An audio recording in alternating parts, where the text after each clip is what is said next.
ज्ञान योग। धर्म की आवश्यकता। लंदन में दिया हुआ व्याख्यान। मानव जाति के भाग निर्माण में जितनी शक्तियों ने योगदान दिया है और दे रही हैं, उन सब में धर्म के रूप में प्रकट होने वाली शक्ति से अधिक महत्वपूर्ण कोई नहीं है। सभी सामाजिक संगठनों के मूल में कहीं न कहीं यही अद्भुत शक्ति काम करती रही है तथा अब तक मानवता की विविध इकाइयों को संगठित करने वाली सर्वश्रेष्ठ प्रेरणा इसी शक्ति से प्राप्त हुई है। हम सभी जानते हैं कि धार्मिक एकता का संबंध प्रायः जातिगत, जलवायुगत तथा वंशानुगत एकता के संबंधों से भी दृढ़तर सिद्ध होता है।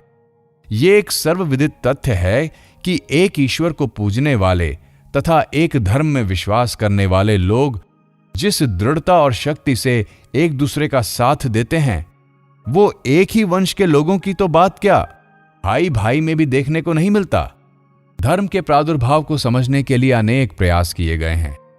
अब तक हमें जितने प्राचीन धर्मों का ज्ञान है, वे सब एक ये दावा करते हैं कि वे सभी अलौकिक हैं, मानो उनका उद्भव मानव मस्तिष्क से नहीं बल्कि उस स्रोत से हुआ है जो उसके बाहर है।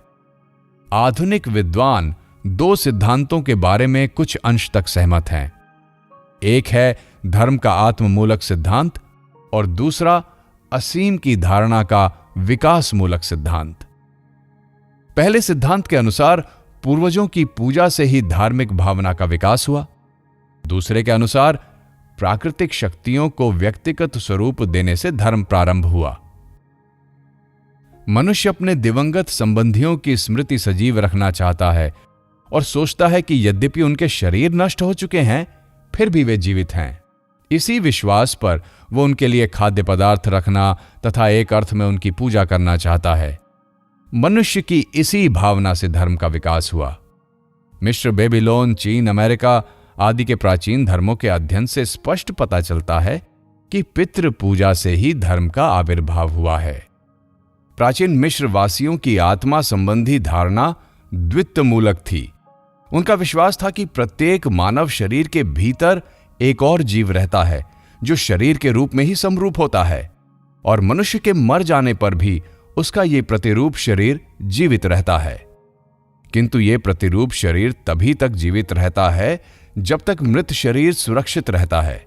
इसी कारण से हम मिस्र वासियों में मृत शरीर को सुरक्षित रखने की प्रथा पाते हैं और इसी के लिए उन्होंने विशाल पिरामिडों का निर्माण किया जिसमें मृत शरीर को सुरक्षित ढंग से रखा जा सके। उनकी धारणा थी कि अगर इस शरीर को किसी तरह की क्षति पहुंची तो उस प्रतिरूप शरीर को भी ठीक वैसी ही क्षति पहुंचेगी। ये स्पष्टतः पितृ पूजा है। बेबीलोन के प्राचीन निवासियों में भी प्रतिरूप शरीर की ऐसी ही धारणा देखने को मिलती है, यद्यपि वे कुछ अंश में इससे भिन्न हैं। वे मानते हैं कि प्रतिरूप शरीर में स्नेह का भाव नहीं रह जाता। उसकी प्रेतात्मा भोजन और पेय तथा अन्य सहायताओं के लिए जीवित लोगों को आतंकित करती है। अपने बच्चों तथा पत्नी तक के लिए उसमें कोई प्रेम नहीं रहता। प्राचीन हिंदुओं में भी इस पितृ पूजा के उदाहरण देखने को मिलते हैं। चीन वालों के संबंध में तो ऐसा कहा जा सकता है कि उनके धर्म का आधार पितृ पूजा ही है और ये अब भी समस्त देश के कोने कोने में परिव्याप्त है। वस्तुतः चीन में यदि कोई धर्म प्रचलित माना जा सकता है तो वो केवल यही है। इस तरह ऐसा प्रतीत होता है कि धर्म को पितृ पूजा से विकसित मानने वालों का आधार काफी सुदृढ़ है, परंतु कुछ ऐसे भी विद्वान हैं जो प्राचीन आर्य साहित्य के आधार पर सिद्ध करते हैं कि धर्म का आविर्भाव प्रकृति की पूजा से हुआ है। यद्यपि भारत में पितृ पूजा के उदाहरण सर्वत्र देखने को मिलते हैं, तथापि प्राचीन ग्रंथों में इसकी किंचित चर्चा भी नहीं मिलती। आर्य जाति के सबसे प्राचीन ग्रंथ ऋग्वेद संहिता में इसका कोई उल्लेख नहीं है। आधुनिक विद्वान उसमें प्रकृति पूजा के ही चिन्ह पाते हैं। जो प्रस्तुत दृश्य के परे है, उसकी एक झांकी पाने के लिए मानव मन आकुल प्रतीत होता है। उषा, सम्मा, चक्रवात, प्रकृति की विशाल और विराट शक्तियां, उसका सौंदर्य, इन सब ने मानव मन के ऊपर ऐसा प्रभाव डाला है कि वो इन सब के परे जाने की और उनको समझ सकने की आकांक्षा करने लगा। इस प्रयास में मनुष्य ने इन दृश्यों में आत्मा तथा शरीर की प्रतिष्ठा की। उसने उनमें व्यक्तिगत गुणों का आरोपण करना शुरू किया जो कभी सुंदर और कभी इंद्रियातीत होते थे। उनको समझने के हर प्रयास में उन्हें व्यक्तिगत रूप दिया गया या नहीं दिया गया, किंतु उनका अंत उनको अमूर्त कर देने में ही हुआ। ठीक ऐसी ही बात प्राचीन यूनानियों के संबंध में भी हुई। उनके तो संपूर्ण पुराणोपाख्यान अमूर्त प्रकृति पूजा ही है, और ऐसा ही प्राचीन जर्मनी तथा स्कैंडिनेविया के निवासियों एवं शेष सभी आर्य जातियों के बारे में भी कहा जा सकता है। इस तरह प्रकृति की शक्तियों का मानवीकरण करने में धर्म का आदि स्रोत मानने वाले का भी पक्ष काफी प्रबल हो जाता है। हालांकि ये दोनों सिद्धांत परस्पर विरोधी लगते हैं, किंतु उनका समन्वय एक तीसरे आधार पर किया जा सकता है, जो मेरी समझ में धर्म का वास्तविक बीज है और जिसे मैं इंद्रियों की सीमा का अतिक्रमण करने के लिए संघर्ष मानता हूं। एक और मनुष्य अपने पितरों की आत्माओं की खोज करता है, मृतकों की प्रेतात्माओं को ढूंढता है, अर्थात शरीर के विनिष्ट हो जाने पर भी वो जानना चाहता है कि उसके बाद क्या होता है। दूसरी ओर मनुष्य प्रकृति की विशाल दृश्यावली के पीछे काम करने वाली शक्ति को समझना चाहता है। इन दोनों ही स्थितियों में इतना तो निश्चित है कि मनुष्य इंद्रियों की सीमा के बाहर जाना चाहता है। वो इंद्रियों से ही संतुष्ट नहीं है, वो उनसे भी परे जाना चाहता है। इस व्याख्या को रहस्यात्मक रूप देने की आवश्यकता नहीं है। मुझे तो ये बिल्कुल स्वाभाविक लगता है कि धर्म की पहली झांकी स्वप्न में ही मिली होगी। मनुष्य अमरता की कल्पना स्वप्न के आधार पर कर सकता है। कैसी अद्भुत है स्वप्न की अवस्था। हम जानते हैं कि बच्चे तथा कोरे मस्तिष्क वाले लोग स्वप्न और जागृत स्थिति में कोई भेद नहीं कर पाते।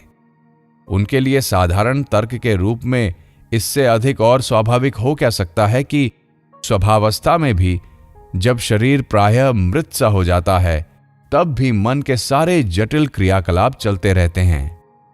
अतः इसमें क्या आश्चर्य यदि मनुष्य हठात ये निष्कर्ष निकाल ले कि इस शरीर के विनिष्ट हो जाने पर इसकी क्रियाएं जारी रहेंगी।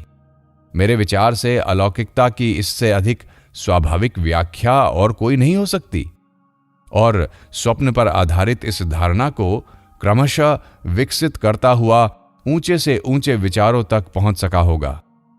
हां, यह भी अवश्य सत्य है कि समय पाकर अधिकांश लोगों ने यह अनुभव किया कि स्वप्न हमारी जागृत अवस्था में सत्य है, सिद्ध नहीं होते, और स्वभावस्था में मनुष्य का कोई नया अस्तित्व नहीं हो जाता, बल्कि वो जागृत अवस्था के अनुभवों का ही स्मरण करता है। किंतु तब तक इस दिशा में अन्वेषण आरंभ हो गया था। अन्वेषण की धारा अंतर्मुख हो गई और मनुष्य ने अपने अंदर अधिक गंभीरता से मन की विविध अवस्थाओं का अन्वेषण करते करते जागृत अवस्था और स्वभावस्था से भी परे कई उच्च अवस्थाओं का आविष्कार किया। संसार के सभी संगठित धर्मों में इन अवस्थाओं की चर्चा परमानंद या अंतःस्फुरण के रूप में मिलती है। सभी संगठित धर्मों में ऐसा माना जाता है कि उनके संस्थापक पैगंबरों एवं संदेश वाहकों ने मन की इन अवस्थाओं में प्रवेश किया था और इनमें उन्हें एक ऐसी नवीन तथ्यमाला का साक्षात्कार हुआ था जो आध्यात्मिक जगत से संबद्ध है। उन अवस्थाओं में उन महापुरुषों को जो अनुभव हुए वे हमारे जागृत अवस्था के अनुभवों से कहीं अधिक ठोस साबित हुए। उदाहरण के लिए तुम ब्राह्मण धर्म को लो। ऐसा कहा जाता है कि वे वेद ऋषियों द्वारा रचित हैं। ये ऋषि ऐसे संत थे जिन्हें विशिष्ट तथ्यों का अनुभव हुआ था। संस्कृत शब्द ऋषि की ठीक परिभाषा है मंत्रों का दृष्टा। ये मंत्र वेदों की ऋचाओं के भाव हैं। इन ऋषियों ने यह घोषित किया कि उन्होंने कुछ विशिष्ट तथ्यों का साक्षात्कार अनुभव किया है। अगर अनुभव शब्द को इंद्रियातीत विषय में प्रयोग करना ठीक है तो और तब उन्होंने अपने अनुभवों को लिपिबद्ध किया। हम देखते हैं कि यहूदियों और ईसाइयों में भी इसी सत्य का उद्घोष हुआ था। दक्षिण संप्रदाय के प्रतिनिधि बौद्धों का जहां तक प्रश्न है, इस सिद्धांत को अपवाद रूप में लिया जा सकता है। ये पूछा जा सकता है कि यदि बौद्ध लोग ईश्वर या आत्मा में विश्वास नहीं करते, तो ये कैसे माना जा सकता है कि उनका धर्म भी किसी अतीन्द्रिय स्तर पर आधारित है?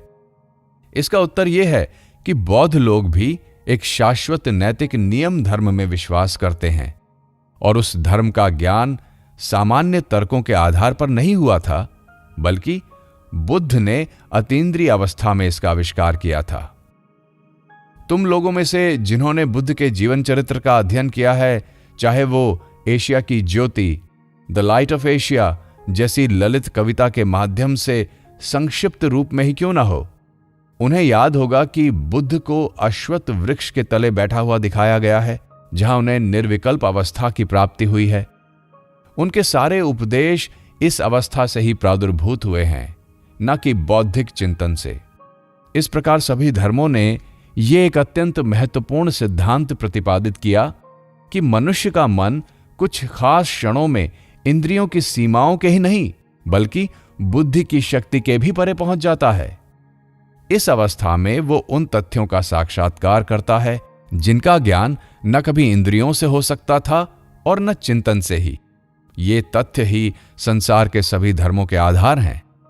निश्चय ही हमें इन तथ्यों में संदेह करने और उन्हें बुद्धि की कसौटी पर कसने का अधिकार है, पर संसार के सभी वर्तमान धर्मों का दावा है कि मन को ऐसी कुछ अद्भुत शक्तियां प्राप्त हैं जिनसे वो इंद्रिय तथा बौद्धिक अवस्था का अतिक्रमण कर जाता है, और उसकी इन शक्तियों को वे तथ्य के रूप में मानते हैं। धर्म के इन तथ्यों से संबंधित दावों की सत्यता पर विचार करने के अतिरिक्त हमें इन सारे तथ्यों में एक समानता मिलती है। ये सभी तथ्य भौतिक शास्त्र के स्थूल आविष्कारों की तुलना में अति सूक्ष्म हैं। सभी प्रतिष्ठित धर्मों में वे एक शुद्धतम अमूर्त तत्व का रूप ले लेते हैं। ये रूप या तो एक सर्वव्यापी सत्ता, ईश्वर कहा जाने वाला एक अमूर्त व्यक्तित्व अथवा नैतिक विधान होता है, या समस्त भूतों में अंतर्व्याप्त किसी अमूर्त सार तत्व का रूप। आधुनिक युग में भी जब मन की अतीन्द्रिय अवस्था की सहायता लिए बिना ही धर्म उपदेश देने का प्रयास किया गया, तो उसमें भी पुराने धर्मों के अमूर्त भावों की ही सहायता ली गई, भले ही उनको नैतिक विधान, मोरल लॉ, आदर्श एकत्व, आइडियल यूनिटी आदि नाम दिए गए हों, जिससे यह सिद्ध होता है कि ये अमूर्त भाव इंद्रिय गोचर नहीं हैं।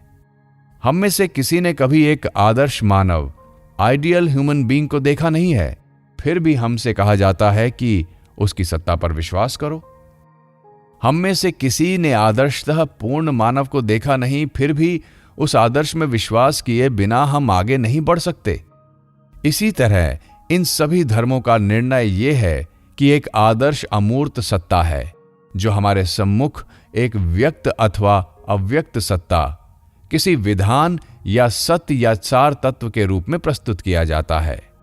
हम सतत उस आदर्श तक अपने को उठाने का प्रयास कर रहे हैं। प्रत्येक मनुष्य के सामने वो जो भी हो, जहां भी हो, एक अपरिमित यानी इन्फिनिट शक्ति वाला आदर्श रहता है। प्रत्येक मनुष्य के सामने सुख का प्रतीक कोई आदर्श रहता है। हमारे चारों ओर जो अनेक अनेक कार्य हो रहे हैं, उनमें से अधिकांश अपरिमित शक्ति अथवा अपरिमित आनंद के आदर्श के निमित्त ही किए जा रहे हैं। पर कुछ लोग ऐसे होते हैं जिन्हें शीघ्र ही पता चल जाता है कि असीम शील के लाभ के निमित्त ये प्रयास तो वो कर रहे हैं, किंतु उसको इंद्रियों के द्वारा कोई प्राप्त नहीं कर सकता। दूसरे शब्दों में, उन्हें इंद्रियों की सीमाओं का ज्ञान हो जाता है। वे समझ जाते हैं कि ससीम शरीर से असीम की प्राप्ति नहीं हो सकती। माध्यम में असीम की अभिव्यक्ति असंभव है, और देर सवेर मनुष्य को इस सत्य का ज्ञान हो ही जाता है, और तब वो अपनी सीमाओं के भीतर असीम को पाने का प्रयास त्याग देता है। प्रयास का ये परित्याग ही नैतिकता की पृष्ठभूमि है। त्याग पर ही नैतिकता आधारित है। त्याग को आधारशिला माने बिना किसी नैतिक विधान का विचार कभी नहीं हो सका। नीतिशास्त्र सदा कहता है, मैं नहीं तू। इसका उद्देश्य है स्व नहीं निस्व। इसका कहना है कि असीम सामर्थ्य अथवा असीम आनंद को प्राप्त करने के क्रम में मनुष्य जिस निरर्थक व्यक्तित्व की धारणा से चिपटा रहता है, उसे छोड़ना पड़ेगा। तुमको दूसरे को आगे करना पड़ेगा और स्वयं को पीछे। हमारी इंद्रियां कहती हैं अपने को आगे रखो, पर नीतिशास्त्र कहता है अपने को सबसे अंत में रखो। इस तरह नीतिशास्त्र का संपूर्ण विधान त्याग पर ही आधारित है। उसकी पहली मांग है कि भौतिक स्तर पर अपने व्यक्तित्व का हनन करो, निर्माण नहीं। वो जो असीम है, उसकी अभिव्यक्ति इस भौतिक स्तर पर नहीं हो सकती। ऐसा असंभव है, अकल्पनीय है।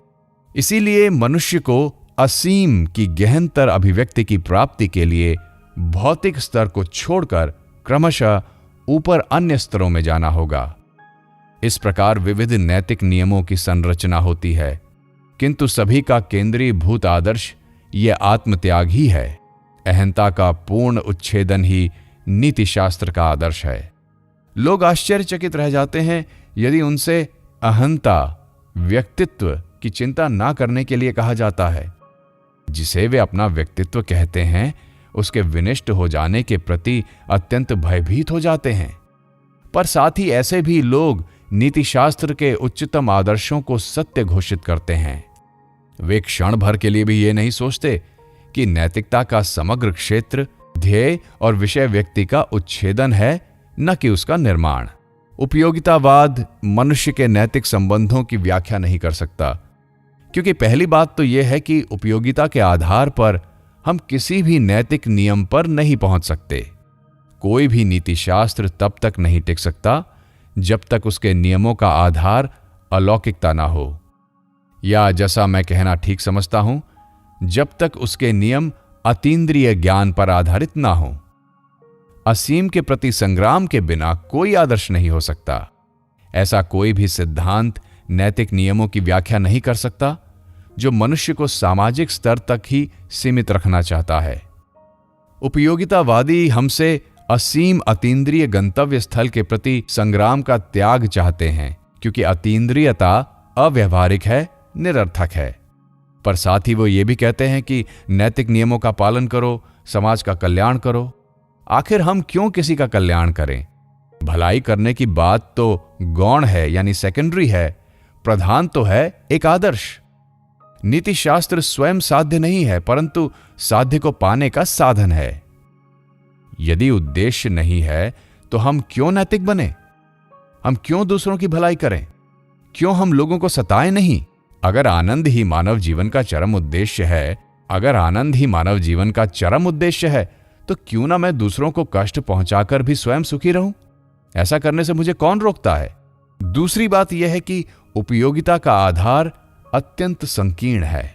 सारे प्रचलित सामाजिक नियमों की रचना तो समाज की तात्कालिक स्थिति को दृष्टि में रखकर ही की गई है, किंतु उपयोगितावादियों को यह सोचने का क्या अधिकार है कि यह समाज शाश्वत है? कभी ऐसा भी समय था जब समाज नहीं था, और ऐसा भी समय आएगा जब ये नहीं रहेगा। ये तो शायद मनुष्य की प्रगति के क्रम में एक ऐसा स्थल है जिससे होकर उसे विकास के उच्चतर स्तरों तक जाना है, और इस तरह कोई भी नियम जो मात्र समाज पर आधारित है शाश्वत नहीं हो सकता, मानव प्रकृति को पूर्ण रूपेण आच्छादित नहीं कर सकता। अधिक से अधिक ये उपयोगितावादी नियम समाज की वर्तमान स्थिति में काम कर सकता है, इसके आगे इसकी कोई उपयोगिता नहीं रह जाती। किंतु धर्म तथा आध्यात्मिकता पर आधारित नीतिशास्त्र का क्षेत्र असीम मनुष्य है। वो व्यक्ति को लेता है, पर उससे संबंध असीम है। वो समाज को भी लेता है, क्योंकि समाज व्यक्तियों के समूह का ही नाम है। इसलिए जिस प्रकार ये नियम व्यक्ति और उसके शाश्वत संबंधों पर लागू होता है, ठीक उसी प्रकार समाज पर भी लागू होता है। समाज की स्थिति या दशा किसी समय विशेष में जो भी हो, इस तरह हम देखते हैं कि मनुष्य को सदैव आध्यात्मिक धर्म की आवश्यकता पड़ती रहेगी। वो हमेशा भौतिक जगत में ही लिप्त नहीं रह सकता, वो उसे कितना भी आनंददायक क्यों न लगे। ऐसा कहा जाता है कि अधिक आध्यात्मिक होने पर सांसारिक व्यवहारों में कठिनाइयां आ सकती हैं। कन्फ्यूशियस के युग में ही कहा गया था कि पहले हम इस संसार की चिंता करें और जब इससे छुट्टी मिले तो दूसरे लोगों की चर्चा करें। इस लोक की चिंता करना बड़ा अच्छा है, पर अगर अधिक आध्यात्मिकता से हमारे लोकाचार में थोड़ी गड़बड़ होती है तो सांसारिकता पर अत्यधिक ध्यान देने से तो इहलोक और परलोक दोनों बिगड़ जाएंगे। सांसारिकता हमें पूर्णतः भौतिकवादी बनाकर छोड़ेगी। मनुष्य का उद्देश्य प्रकृति नहीं है, बल्कि कुछ ऊपर की वस्तु है। मनुष्य तभी तक मनुष्य कहा जा सकता है जब तक वो प्रकृति से ऊपर उठने के लिए संघर्ष करता है, और ये प्रकृति बाह्य और आंतरिक दोनों है। इस प्रकृति के भीतर केवल वे ही नियम नहीं हैं जिनसे हमारे शरीर के तथा उसके बाहर के परमाणु नियंत्रित होते हैं, वरन ऐसे सूक्ष्म नियम भी हैं जो वस्तुतः बाह्य प्रकृति को संचालित करने वाली अंतःस्थ प्रकृति का नियमन करते हैं। बाह्य प्रकृति को जीत लेना कितना अच्छा है, कितना भव्य है, पर उससे असंख्य गुना अच्छा और भव्य है आभ्यंतर प्रकृति पर विजय पाना। ग्रहों और नक्षत्रों का नियंत्रण करने वाले नियमों को जान लेना बहुत अच्छा और गरिमामय है, परंतु उससे अनंत गुना अच्छा और भव्य है उन नियमों को जानना जिनसे मनुष्य के मनोवेग, भावनाएं और इच्छाएं नियंत्रित होती हैं। इस आंतरिक मनुष्य पर विजय पाना, मानव मन की जटिल सूक्ष्म क्रियाओं के रहस्य को समझना पूर्णतः धर्म के अंतर्गत आता है। यह साधारण मनुष्य स्वभाव है कि वो बृहद भौतिक तथ्यों का अवलोकन करना चाहता है। साधारण मनुष्य किसी सूक्ष्म वस्तु को नहीं समझ सकता। ठीक ही कहा गया है कि संसार तो उस सिंह का आदर करता है जो हजारों मेमनों का वध करता है। लोगों को यह समझने का अवकाश कहां है कि सिंह की इस क्षणिक विजय का अर्थ है हजारों मेमनों की मृत्यु। इसका कारण यह है कि मनुष्य शारीरिक शक्ति की अभिव्यक्ति से प्रसन्न होता है। मानव जाति का यही सामान्य स्वभाव है। बाह्य वस्तुओं को ही लोग समझ सकते हैं, इन्हीं में उन्हें आनंद भी मिलता है। पर हर समाज में कुछ ऐसे लोग मिलते हैं जिन्हें इंद्रिय विषयक वस्तुओं में कोई आनंद नहीं मिलता। वे इनसे ऊपर उठना चाहते हैं और यदाकदा सूक्ष्मतर तत्वों की झांकी पाकर उन्हें ही पाने के लिए सदा प्रयत्नशील रहते हैं। जब हम अपने विश्व इतिहास का मनन करते हैं तो पाते हैं कि जब जब किसी राष्ट्र में ऐसे लोगों की संख्या में वृद्धि हुई है, तब तब उस राष्ट्र का अभ्युदय हुआ है, तथा जब भूमा या असीम की खोज समाप्त हो जाती है तो उस राष्ट्र का पतन होने लगता है। तात्पर्य यह है कि आध्यात्मिकता ही किसी भी राष्ट्र की शक्ति का प्रधान स्रोत है। जिस दिन से इसका ह्रास और भौतिकता का उत्थान होने लगता है, उसी दिन से उस राष्ट्र की मृत्यु प्रारंभ हो जाती है। इस तरह धर्म से ठोस सत्यों और तथ्यों को पाने के अतिरिक्त, उससे मिलने वाली सांत्वना के अतिरिक्त, एक विशुद्ध विज्ञान और एक अध्ययन के रूप में वो मानव मन के लिए सर्वोत्कृष्ट और स्वस्थतम व्यायाम है। असीम की खोज करना, असीम को पाने के लिए उद्यम करना, मानो भौतिक द्रव्यों की सीमाओं से परे जाकर एक आध्यात्मिक मानव के रूप में विकसित होना, इन सारी चीजों के लिए दिन रात जो प्रयत्न किया जाता है, वो अपने आप में ही मनुष्य के सभी प्रयत्नों में उदात्ततम और परम गौरवशाली है। कुछ ऐसे व्यक्ति मिलेंगे जिन्हें भोजन में ही परम सुख मिलता है। हमें कोई अधिकार नहीं कि हम उन्हें वैसा करने से मना करें। फिर कुछ ऐसे भी व्यक्ति मिलेंगे जिन्हें विशिष्ट वस्तुओं के स्वामित्व में आनंद मिलता है, और हमें कोई अधिकार नहीं कि हम कहें कि उन्हें वैसा नहीं करना चाहिए। पर किसी को आध्यात्मिक चिंतन में ही परमानंद मिलता है, तो उसे मना करने का भी किसी को कोई अधिकार नहीं है। जो प्राणी जितना ही निम्न स्तर का होगा, उसे इंद्रिय जनित सुखों में उतना ही आनंद मिलेगा। बहुत कम मनुष्य ऐसे मिलेंगे जिन्हें भोजन करते समय वैसा ही उल्लास होता है जैसे किसी कुत्ते या भेड़िए को। किंतु याद रहे कि कुत्ते और भेड़िए के सारे सुख इंद्रियों तक ही सीमित हैं।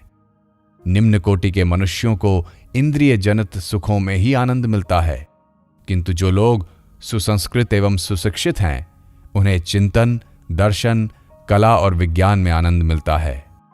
आध्यात्मिकता उससे भी उच्चतर स्तर की है। विषय के असीम होने के कारण वो स्तर उच्चतम है, और जो इसे हृदयगम कह सकते हैं, उनके लिए उस स्तर का आनंद सर्वोत्तम है। इसलिए अगर शुद्ध उपयोगितावादी दृष्टिकोण से भी आनंद की प्राप्ति ही मनुष्य का उद्देश्य है, तो भी धार्मिक चिंतन का अभ्यास करना चाहिए, क्योंकि उसी में सर्वोत्तम सुख है।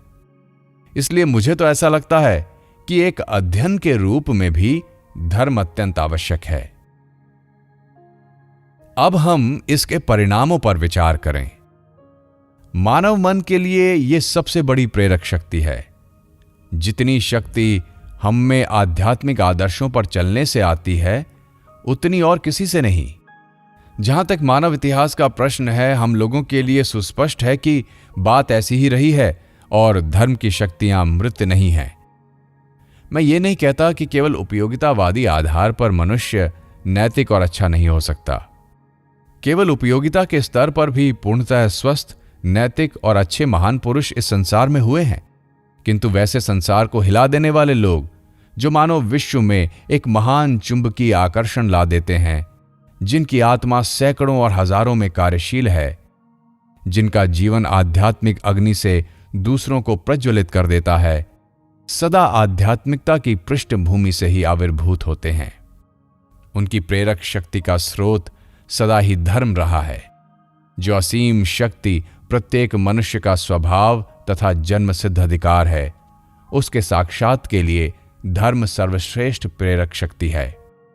चरित्र निर्माण, शिव और महत्व की प्राप्ति, स्वयं तथा विश्व की शांति की प्राप्ति के लिए धर्म ही सर्वोपरि प्रेरक शक्ति है। अतः उसका अध्ययन इस दृष्टि से भी होना चाहिए। धर्म का अध्ययन अब पहले की अपेक्षा अधिक व्यापक आधार पर होना चाहिए। धर्म संबंधी सभी संकीर्ण, सीमित और विवादास्पद धारणाओं को नष्ट होना चाहिए। संप्रदाय, जाति या राष्ट्र की भावना पर आधारित सारे धर्मों का परित्याग होना चाहिए। हर जाति या राष्ट्र का अपना अपना अलग ईश्वर मानना और दूसरों को भ्रांत कहना एक अंधविश्वास है, उसे अतीत की वस्तु हो जाना चाहिए। ऐसे सारे विचारों से मुक्ति पानी होगी। जैसे जैसे मानव मन का विकास होता है, वैसे वैसे आध्यात्मिक सोपान भी विस्तृत होते जाते हैं। वो समय तो आ ही गया है जब कोई व्यक्ति पृथ्वी के किसी कोने में कोई बात कहे और सारे विश्व में वो गूंज उठे। मात्र भौतिक साधनों से हमने संपूर्ण जगत को एक बना डाला है। इसलिए स्वभावतः ही आने वाले धर्म को विश्वव्यापी होना पड़ेगा। भविष्य के धार्मिक आदर्शों का संपूर्ण जगत में जो कुछ भी सुंदर और महत्वपूर्ण है, उन सभी को समेट कर चलना पड़ेगा। साथ ही भाव विकास के लिए अनंत क्षेत्र प्रदान करना पड़ेगा। अतीत में जो कुछ भी सुंदर रहा है, उसे जीवित रखना होगा। साथ ही वर्तमान के भंडार को और भी समृद्ध बनाने के लिए भविष्य का विकास द्वार भी खुला रखना होगा। धर्म को ग्रहणशील होना चाहिए और ईश्वर संबंधी अपने आदर्शों में भिन्नता के कारण एक दूसरे का तिरस्कार नहीं करना चाहिए। मैंने अपने जीवन में ऐसे अनेक महापुरुषों को देखा है जो ईश्वर में एकदम विश्वास नहीं करते थे, अर्थात हमारे और तुम्हारे ईश्वर में, किंतु वे लोग ईश्वर को हमारी अपेक्षा अधिक अच्छी तरह समझते थे। ईश्वर संबंधी सभी सिद्धांत, सगुण, निर्गुण, अनंत, नैतिक नियम अथवा आदर्श मानव धर्म की अपेक्षा के अंतर्गत आने चाहिए। और जब धर्म इतने उदार बन जाएंगे, तब उनकी कल्याणकारिणी शक्ति 100 गुना अधिक हो जाएगी। धर्मों में अद्भुत शक्ति है, पर इनकी संकीर्णताओं के कारण इनसे कल्याण की अपेक्षा अधिक हानि हुई है। यहां तक कि आज भी हम बहुत से संप्रदाय और समाज पाते हैं जो प्रायः समान आदर्श के अनुगामी होते हुए भी परस्पर लड़ रहे हैं। इसका कारण यह है कि एक संप्रदाय आदर्शों को दूसरे के समान हूबहू प्रतिपादित करना चाहता है। अतः धर्म के उदार होने की नितांत आवश्यकता है। धार्मिक विचारों को विस्तृत, विश्वव्यापक और असीम होना ही पड़ेगा, और तभी हम धर्म का पूर्ण रूप प्राप्त करेंगे, क्योंकि धर्म की शक्तियों की वास्तविक अभिव्यक्ति तो बस अब शुरू हुई है। लोग कहते हैं धर्म मर रहा है, आध्यात्मिकता का ह्रास हो रहा है, पर मुझे तो लगता है कि अभी अभी ये पनपने लगे हैं। एक सुसंस्कृत एवं उदार धर्म की शक्ति अभी ही तो संपूर्ण मानव जीवन में प्रवेश करने जा रही है। जब तक धर्म कुछ इने गिने पंडे पादरियों के हाथ में रहा, तब तक इसका दायरा मंदिर, मस्जिद, गिरजाघर और धर्म ग्रंथों तथा धार्मिक नियमों, अनुष्ठानों और बाह्याचारों तक सीमित रहा। पर जब हम यथार्थ आध्यात्मिक और विश्वव्यापक धरातल पर आ पहुंचेंगे, तब और तभी धर्म यथार्थ हो उठेगा, सजीव हो उठेगा, हमारे जीवन का अंग बन जाएगा, हमारी हर गति में रहेगा, समाज के रोम रोम में समाएगा और तब इसकी शिवात्मक शक्ति पहले की अपेक्षा अनंत गुनी अधिक हो जाएगी। आज आवश्यकता इस बात की है कि सभी तरह के धर्म परस्पर बंधुत्व का भाव रखें, क्योंकि अगर उन्हें जीना है तो साथ साथ और मरना है तो साथ साथ। बंधुत्व की ये भावना पारस्परिक स्नेह और आदर पर आधारित होनी चाहिए, न कि संरक्षणशील प्रसाद स्वरूप किंचित शुभेच्छा की कंजूस अभिव्यक्ति पर, जिसे आज एक धर्म अनुग्रह के भाव से दूसरे पर दर्शाते हुए पाया जाता है। एक ओर है मानसिक व्यापारों की अध्ययनजन्य धार्मिक अभिव्यक्तियां, जो दुर्भाग्यवश आज भी धर्म पर एकाधिकार का पूरा दावा रखती हैं, और दूसरी ओर हैं धर्म की वे अभिव्यक्तियां जिनके मस्तिष्क तो स्वर्ग के रहस्यों में अधिक व्यस्त हैं, किंतु जिनके चरण पृथ्वी से ही चिपके हैं। मेरा तात्पर्य है तथाकथित भौतिक विज्ञानों से। अब इन दोनों के मध्य इस बंधुत्व की भावना की सर्वोपरि आवश्यकता है। इस सामंजस्य को लाने के लिए दोनों को ही आदान प्रदान करना पड़ेगा, त्याग करना पड़ेगा। यही नहीं, कुछ दुखद बातों को भी सहन करना पड़ेगा। पर इसी त्याग के परिणाम स्वरूप प्रत्येक व्यक्ति और भी निखर उठेगा और सत्य के संधान में अपने को और भी आगे पाएगा। अंत में देश काल की सीमाओं में बद्ध ज्ञान का महामिलन उस ज्ञान से होगा जो इन दोनों से परे है, जो मन तथा इंद्रियों की पहुंच से परे है, जो निरपेक्ष है, असीम है, अद्वितीय है।